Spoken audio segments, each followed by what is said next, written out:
সুপ্রিয় দর্শক, জাতীয় সংসদের সংরক্ষিত নারী আসনের হিসেব নিকেশ নিয়ে যে শ্বাসরুদ্ধকর স্নায়ুযুদ্ধ চলছিল, আজ তার চূড়ান্ত পর্দা উঠল।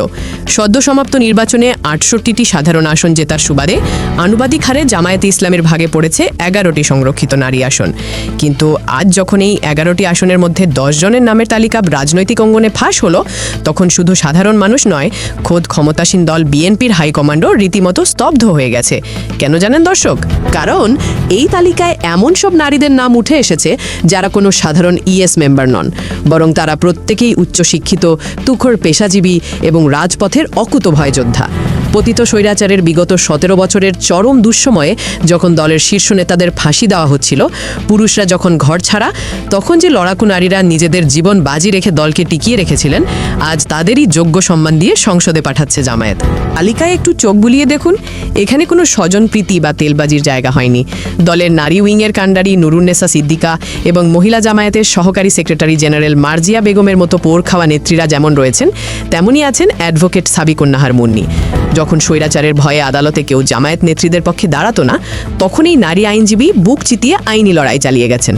প্রিয় দর্শক, ব্রেকিং নিউজ এইমাত্র পাওয়া রাতের সংবাদের আপডেট 24 নিউজের স্বাগত। দর্শক, জাতীয় সংসদে সংরক্ষিত নারী আসনের চূড়ান্ত তালিকা প্রকাশ। বিরোধী দলীয় সংরক্ষিত আসনে জায়গা পেল 11 জন নারী সদস্যরা। দর্শক, জাতীয় সংসদ এখন সংরক্ষিত নারী আসনের দখলে। কি হতে যাচ্ছে চলুন বিস্তারিত আলোচনা দেখে আসি। দর্শক, সংবাদ শিরোনাম দেখে বুঝতে পারছেন খুবই গুরুত্বপূর্ণ আলোচনা হচ্ছে। দর্শক, ভিডিওটি সম্পূর্ণ আলোচনা দেখতে চ্যানেলটা সাবস্ক্রাইব করে সঙ্গে থাকুন। দর্শক, সংরক্ষিত নারী আসনের বিস্তারিত আলোচনা দেখতে সরাসরি চলে যায় টিভির পর্দায়।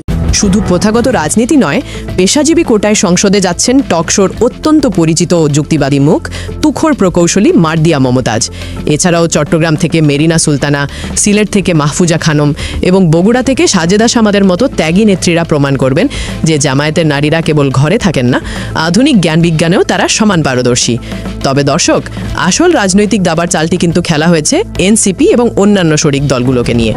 এনসিপি মাত্র 6টি আসন পেয়েও জামায়াতের কাছে 3টি সংরক্ষিত নারী আসনের বিশাল আবদার করে বসেছিল। জানিয়ে জামায়াতের তৃণমূল চরম ক্ষুব্ধ হয়। কিন্তু জামায়াত নেতৃত্ব প্রমাণ করল তারা ইমোশনে নয়, পলিটিক্যাল রিয়ালিটিতে বিশ্বাস করে। তারা নিজেদের ত্যাগী নেত্রীদের বাদ দিয়ে এনসিপিকে 3টি আসন দেয়নি, বরং রাজনৈতিক বিচক্ষণতা দেখিয়ে তাদের প্রাপ্য 1টি আসনই ছেড়ে দিয়েছে। আর সেই টিকিটে সংসদে যাচ্ছেন এনসিপি নেত্রী ডাক্তার মাহমুদা মিতু।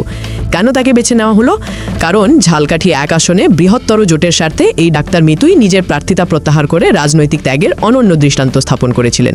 সবচেয়ে বড় পলিটিক্যাল বোম বা মাস্টার স্ট্রোকটি ফাটিয়েছে জামায়াত তাদের নিজস্ব কোটা থেকে। তারা নিজেদের আসন থেকে জাকপা সভাপতি তাসমিয়া প্রধানকে এমপি হিসাবে চূড়ান্ত করেছে। একটু রাজনৈতিক প্রেক্ষাপটটা খেয়াল করুন। মাত্র একদিন আগে জাকপার মুখপাত্র রাশেদ প্রধান বর্তমান প্রধানমন্ত্রী তারেক রহমানকে নিয়ে একটি কড়া মন্তব্য করায় সারা দেশে বিএনপি, ছাত্রদল ও যুবদল তাকে গ্রেফতারের দাবিতে উত্তাল হয়ে ওঠে।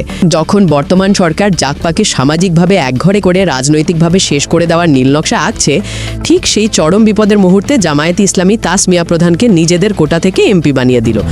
এর মাধ্যমে জামায়াত ক্ষমতাসীন বিএনপিকে আঙুল দিয়ে দেখিয়ে দিল, আমরা আমাদের মিত্রদের বিপদে একা ছেড়ে দিই না।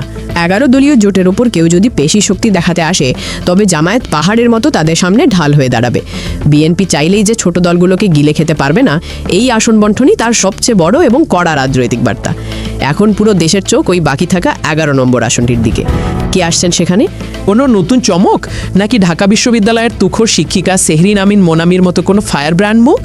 সুপ্রিয় দর্শক, জামায়াতের এই নারী এমপিদের প্রোফাইল এবং জোটের শরিকদের প্রতি তাদের এই প্রতিরক্ষামূলক অবস্থানকে আপনি কিভাবে দেখছেন? আপনার মূল্যবান মতামত কমেন্ট বক্সে অবশ্যই লিখে জানাবেন।